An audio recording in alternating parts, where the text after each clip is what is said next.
Mi hermana nos hizo sentar a mi esposo y a mí en una mesa al lado del baño en la fiesta de compromiso porque no somos ricos como su prometido. Pero su rostro se puso pálido cuando él vino a conocer a mi esposo y le dijo esto. Me llamo Clara Torres y crecí en una familia que siempre giró alrededor de las apariencias. Mi hermana menor, Camila, siempre supo aprovechar eso. Nacimos y crecimos en una casa enorme en la zona norte de Monterrey, donde las familias no preguntan cuánto ganas, sino cuántas propiedades tienes. Papá era ingeniero civil, mamá diseñadora de interiores, ambos obsesionados con las fiestas, las fotos familiares perfectamente coordinadas, y las conexiones sociales. De niñas, compartimos cuarto. De adolescentes, apenas nos dirigíamos la palabra. Yo estudié Derecho en la UDEM, me gradué con honores y me fui a Ciudad de México a trabajar en una firma pequeña pero ética, especializada en derechos laborales. Fue ahí donde conocí a Javier, mi esposo. Exmilitar, reservado, disciplinado, y con una carrera discreta pero poderosa en el mundo corporativo. Al principio nadie en mi familia lo aprobaba. Decían que era demasiado serio y que parecía más guardaespaldas que abogado. Nadie se molestó en preguntarle qué hacía exactamente. Camila, en cambio, tomó otro camino. Desde joven fue la reina de las redes sociales, de los eventos de caridad con influencers, de los romances con empresarios o hijos de. Nunca terminó una carrera, pero siempre tuvo algo entre manos. Publicaba fotos en yates, brunches, y reuniones en ciudades como Miami, San Miguel de Allende y Bogotá. Yo siempre le deseé lo mejor, aunque en el fondo, sabía que algún día iba a cruzar una línea peligrosa.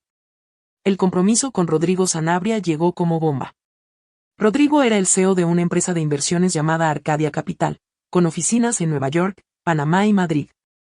Había salido en Forbes y tenía una fortuna estimada en más de $100 millones. Su familia era vieja aristocracia española, con vínculos con bancos y farmacéuticas.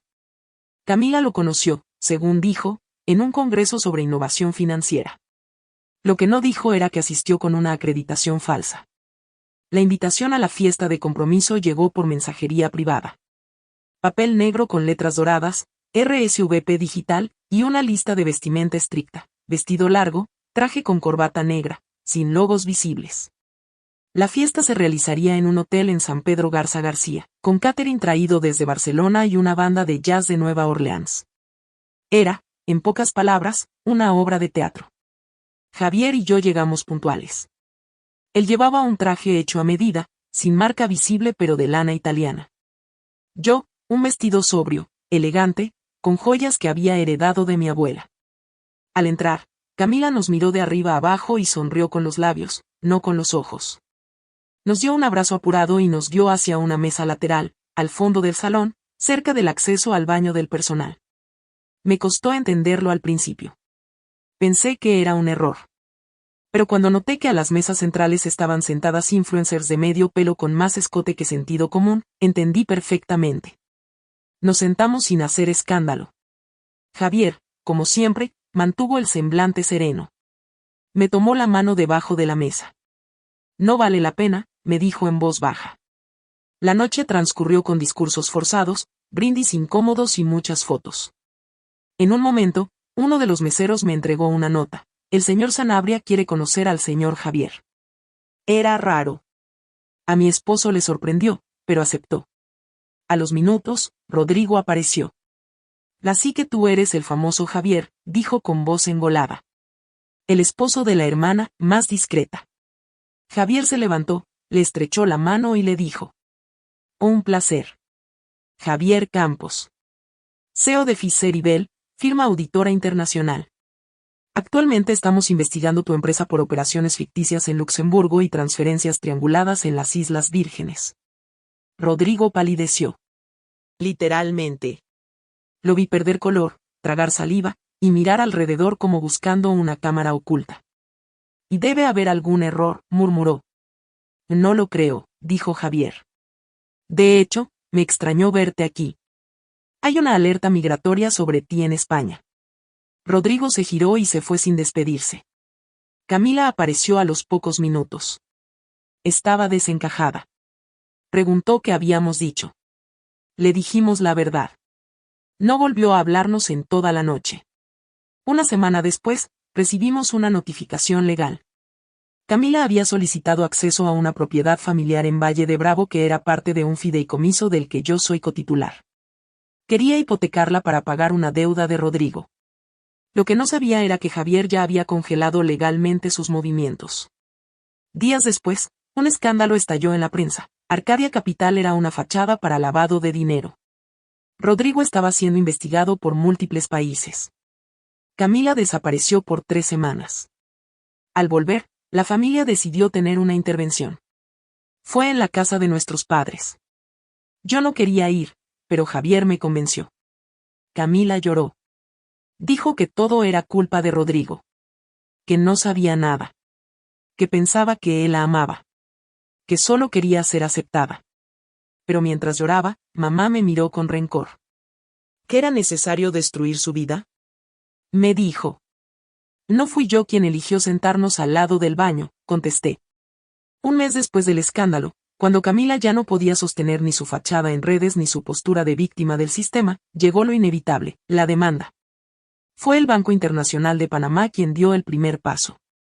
Camila aparecía como beneficiaria secundaria de una serie de movimientos que vinculaban directamente a Arcadia Capital con empresas fantasmas utilizadas para desviar fondos a cuentas offshore. Su nombre figuraba en contratos digitales, transferencias y, lo más comprometedores, en documentos físicos escaneados desde un despacho de Madrid.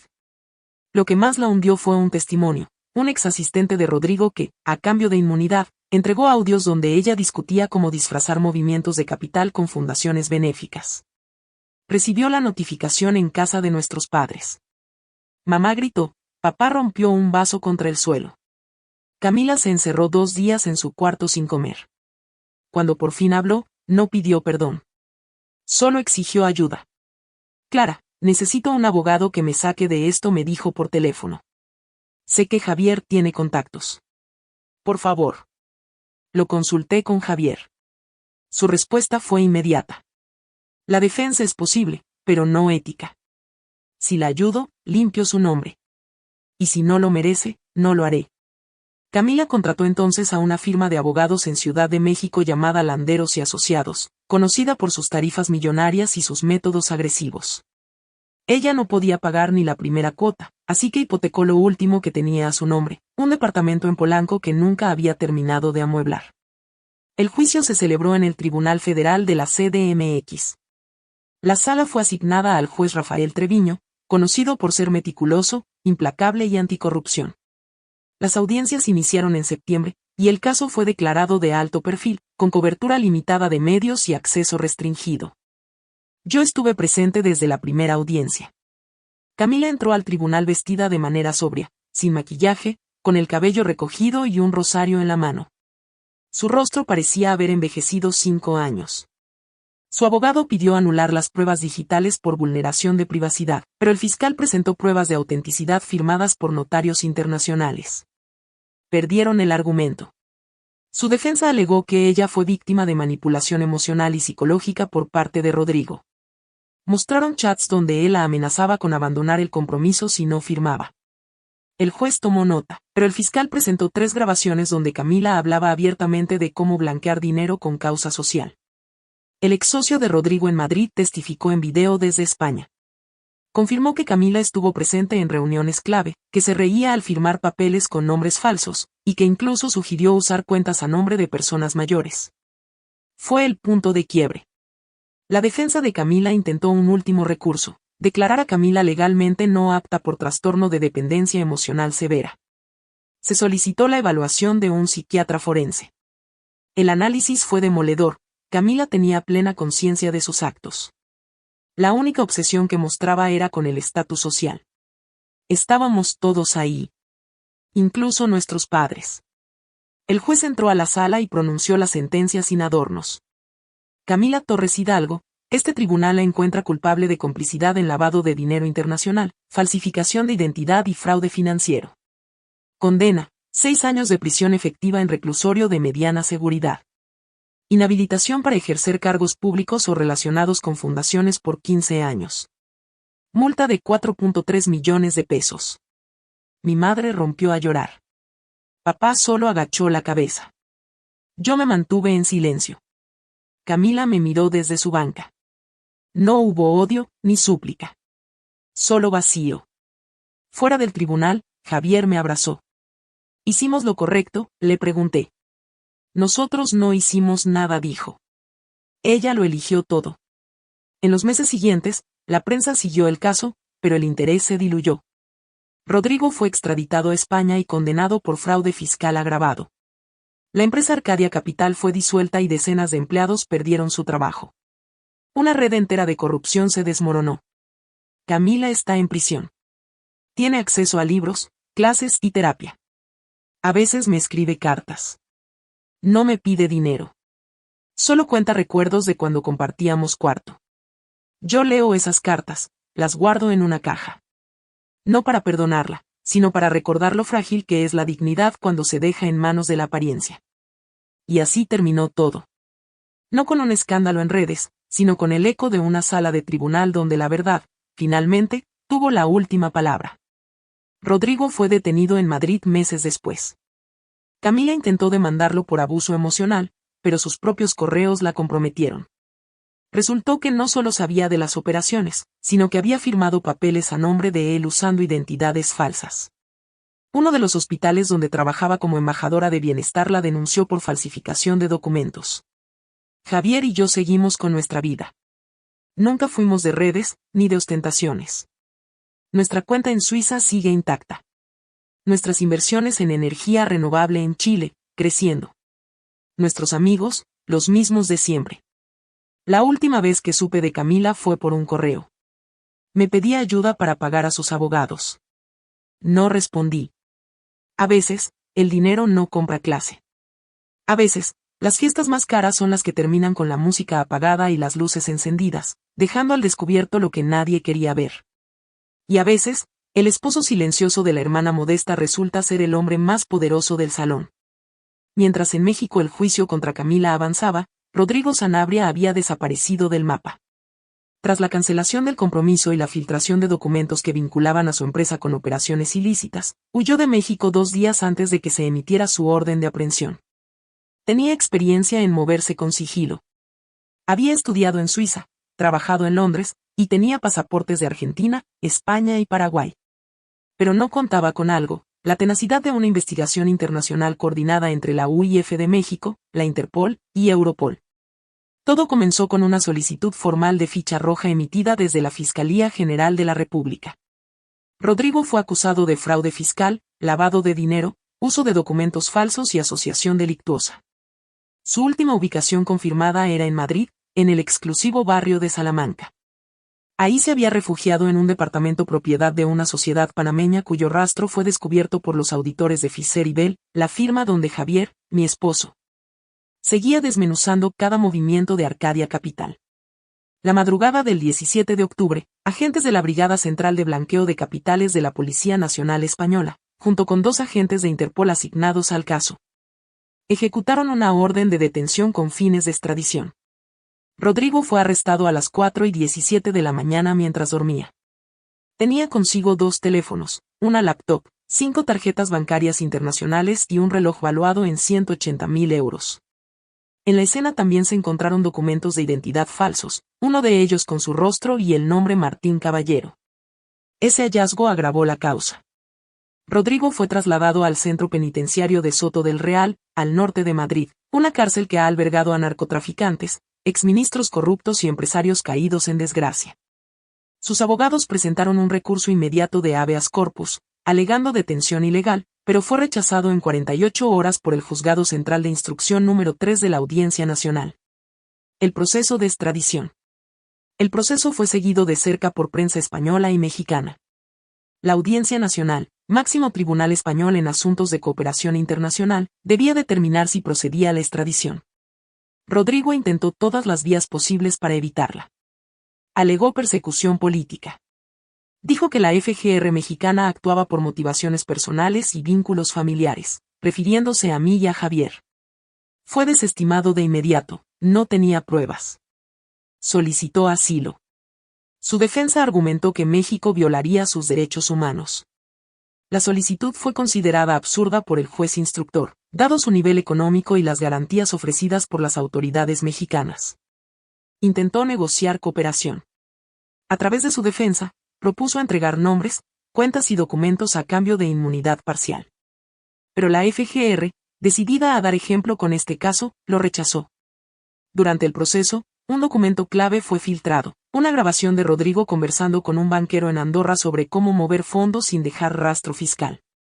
El juez español, Baltasar Requena, lo leyó en sala y dijo: lo que aquí se expone no es una irregularidad fiscal. Es una arquitectura criminal que involucra a 5 países y una decena de testaferros. El 12 de diciembre, la Audiencia Nacional resolvió aprobar la extradición. Rodrigo fue notificado en su celda. Esa noche intentó autolesionarse, según reportes de seguridad penitenciaria. Fue trasladado brevemente a la enfermería, bajo observación. El 20 de diciembre, agentes federales mexicanos, escoltados por un representante diplomático, lo recogieron en el aeropuerto de Barajas. Fue entregado formalmente bajo el Protocolo de Cooperación Judicial Unión Europea-México. Rodrigo aterrizó en el AICM el 21 de diciembre a las 8:42 de la noche. Fue inmediatamente presentado ante un juez de control en el reclusorio norte, donde se le imputaron los primeros cargos.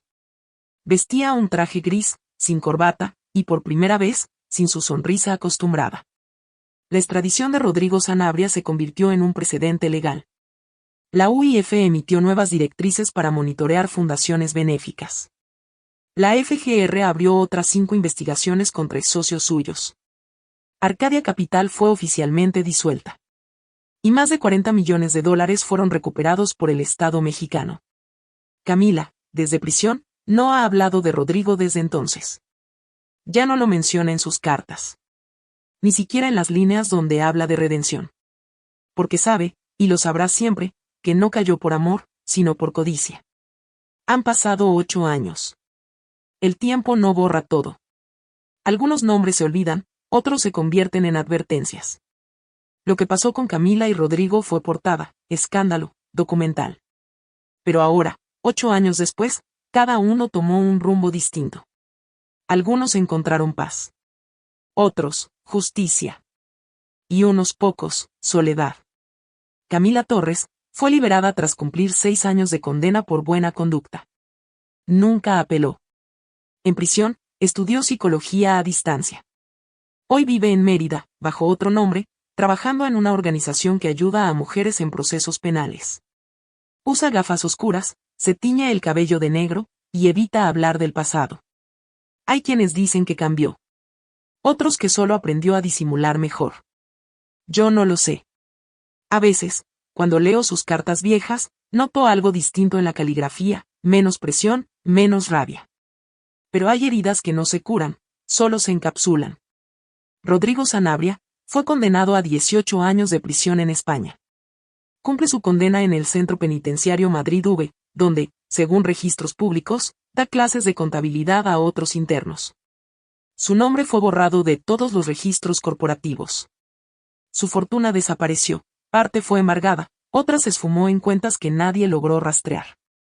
En 2024, intentó publicar un libro sobre redención empresarial.